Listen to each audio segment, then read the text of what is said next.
The Mint budgeting app is finally closing its doors, and if you're considering another money management app to try, then you might be considering Rocket Money. In this video, I'm going to be sharing exactly what Mint users can expect from Rocket Money, plus some really exciting features that you just can't find anywhere else. Stick around. Hey guys, welcome back to the channel. I'm your host, Justine, and here we talk about all ways to help you achieve financial confidence, crush debt that leads to more fun and fewer payments. If you're into that lifestyle, then go ahead and click that red subscribe button. And today we are talking about Rocket Money. And we're also going to be talking about some of the similarities and differences that you can expect if you're coming over from Mint. Now, as you might have heard, Mint is closing its doors officially January 2024. So that's leaving a lot of users kind of up in the air as to what app to use next in terms of managing their personal finance. Rocket Money might just be your solution, and thanks to Rocket Money for sponsoring this video. If you want to go ahead and try the app for free, you can head to rocketmoney.com/debtfreemillennials to check it out, or just click the link in the description box below.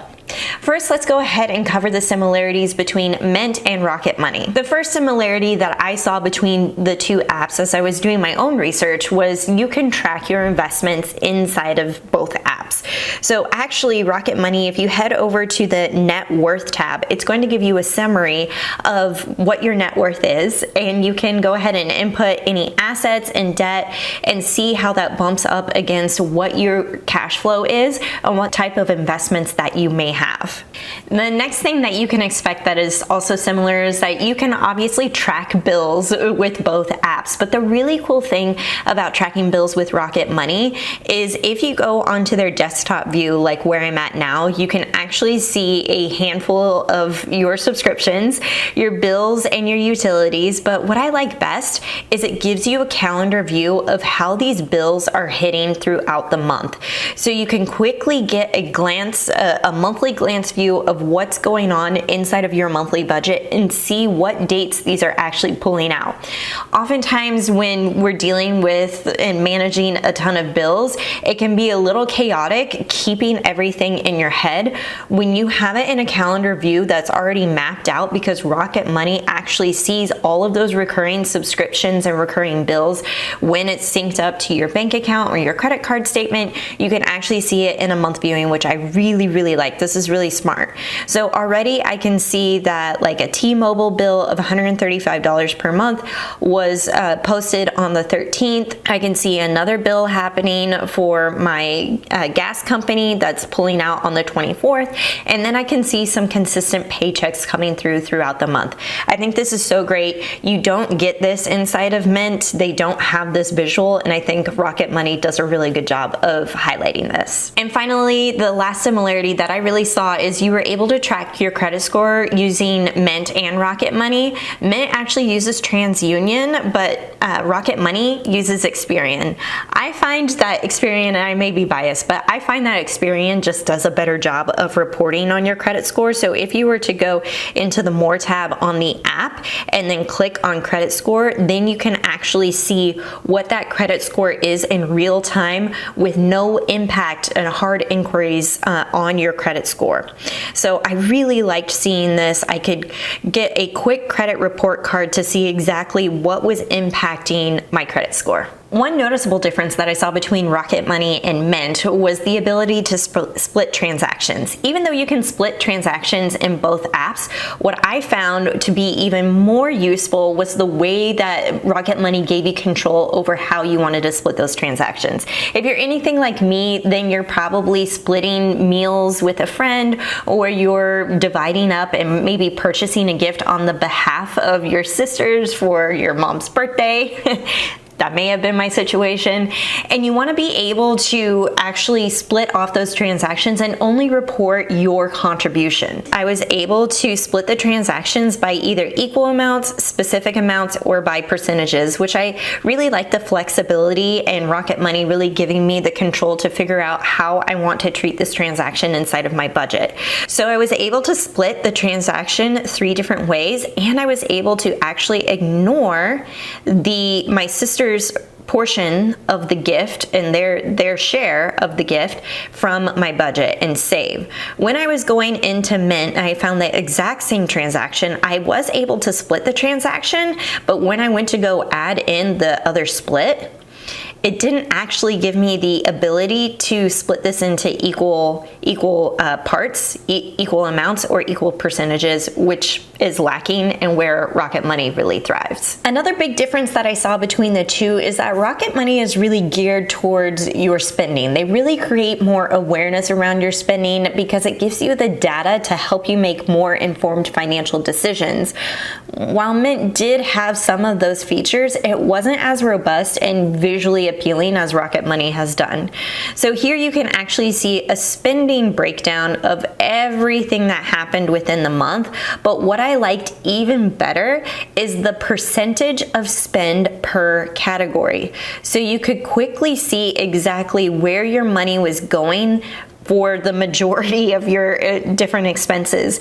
So in this case, 36% of the income that was reported in the app was going towards rent. 19% went towards travel and vacation. 18% went towards bills and utilities. So you can really get a sense of where the money is going. If you've never tracked your money before, if you've never written a budget, you have no idea where your money is going, this is a perfect tool for you to quickly see exactly where your money is going every single month. Some key benefits of Rocket Money is that you can set a budget very easily instead of doing a manual spreadsheet. As a spreadsheet user, I understand the nuances of manually typing in everything, and creating something from scratch can be very daunting.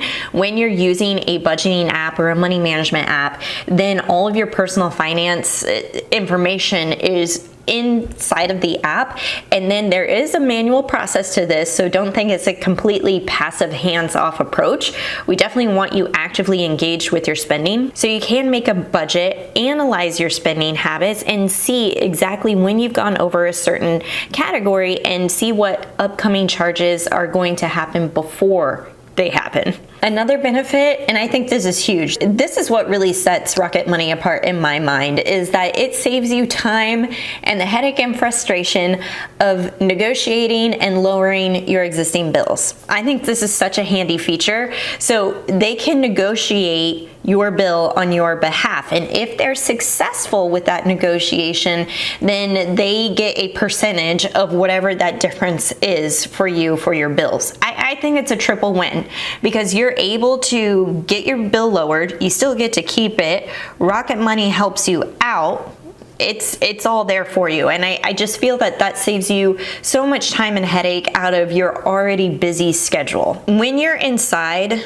of your Rocket Money app, and I'm on desktop right now, you can actually go to the recurring tab and then click this black area where it says lower my bills and get started. Then you can look for that particular provider, choose that provider, and then you're going to log on. You're going to go through, or if you don't have the credentials, I love this, you can upload a screenshot or PDF of your bill instead. Let them handle the rest. I think that's so smart. Inside of the recurring tab as well, if you click on view all, then you're gonna see your subscriptions here and then how much you spend on a yearly basis based on those subscriptions. So then you can actually have them cancel. This is on the premium version of the app, but you can actually use their cancellation concierge to do this on your behalf. So if I wanted to cancel Express VPN, they can do it for you and it's done. I think that's just so easy.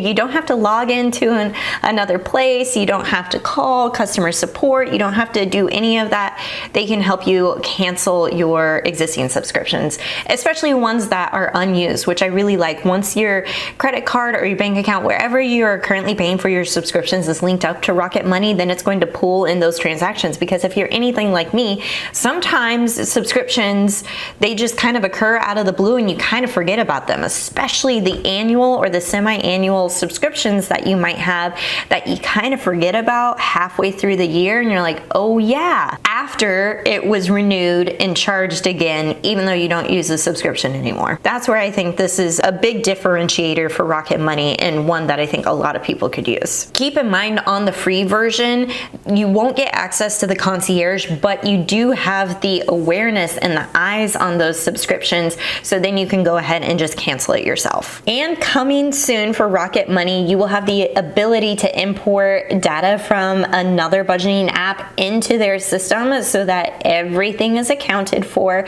And they're also coming up with a souped up desktop version, so you can access your budget from the phone, you can access your budget from your desktop, your laptop. It's always with you wherever you're at, so that you have eyes on your spending and how you are doing with your financial goals. Where Rocket Money shines really is finding and canceling those subscriptions that you might have, and also you can quickly spot spending patterns. I thought this was such a cool feature. So if you go inside the app and you go under spending, I actually clicked on quarterly to get a sense of where my spending was at over the last 3 months, and then I could scroll down to frequent spend, and I could see over the last 3 months, I went to Target 5 times, averaging $146.90 for a total of $735 for that entire quarter, which is like, oh man. It's good to have eyeballs on stuff like that. Uber was an average of $25.35 every single time. We took an Uber 6 times over the course of 3 months, which honestly I feel like it's not that bad, especially when we're traveling. So $152. And then Ralph's is my local grocery store. I went 5 times, averaging about $139.77, which actually is pretty spot on, knowing how often I'm going to Ralph's and knowing how often those bills are easily over $100. I also really love that you could see the percentage of spend. And I recently did a video on the percentage breakdown of a budget compared to the Bureau of Labor of Statistics. If you're interested in watching that video and see how your budget compares, you can quickly analyze that using Rocket Money and then compare it to the Bureau of Labor of Statistics and what I put in that video up here in the cards. That frequent spend feature is just really handy just to see what are some problem areas that I need to focus on, such as how much I haunt Target, and see how I can reverse engineer that approach and say, how much money do I actually want to be spending at Target? Is this reflective of where I want to head financially? Okay, let's talk pricing. Rocket Money is free to use. However, there are some optional costs to unlock even more features and benefits. If you were to go with the premium version, it actually unlocks different features such as syncing your balance, premium chat, the cancellations concierge, which I think is huge, getting custom categories, unlimited budgets, smart savings, and more. Rocket Money actually offers their members a way to pay for the premium version based on a sliding scale. So you decide what's a fair amount to pay for this particular app. Now you can choose to be billed annually between $4 and $5 per month, so that's $48 or $60 in the year, or you can do month to month if you just want to try it out for a little while. It's between $6 and $12 per month, so it gives you the flexibility to see, do I want to be all in with this thing and do a annual membership, or do I want to go month to month and test out some of the really cool premium features? And right now you can get started for free by clicking the link below in the description box, or by heading to rocketmoney.com/debtfreemillennials to try it out yourself. Let me know your thoughts about Rocket Money. What are some of the features that you really like to see when it comes to personal finance apps? I think the cancellation of subscriptions and negotiating bills on your behalf is that's really cool. And if you're busy like me, you have a busy schedule, you have a toddler, you have so many things going on in your life, this is just one less thing to worry about. Thank you so much, Rocket Money, for sponsoring this video. If you like this one, give it a big thumbs up, and I'll catch you in the next one.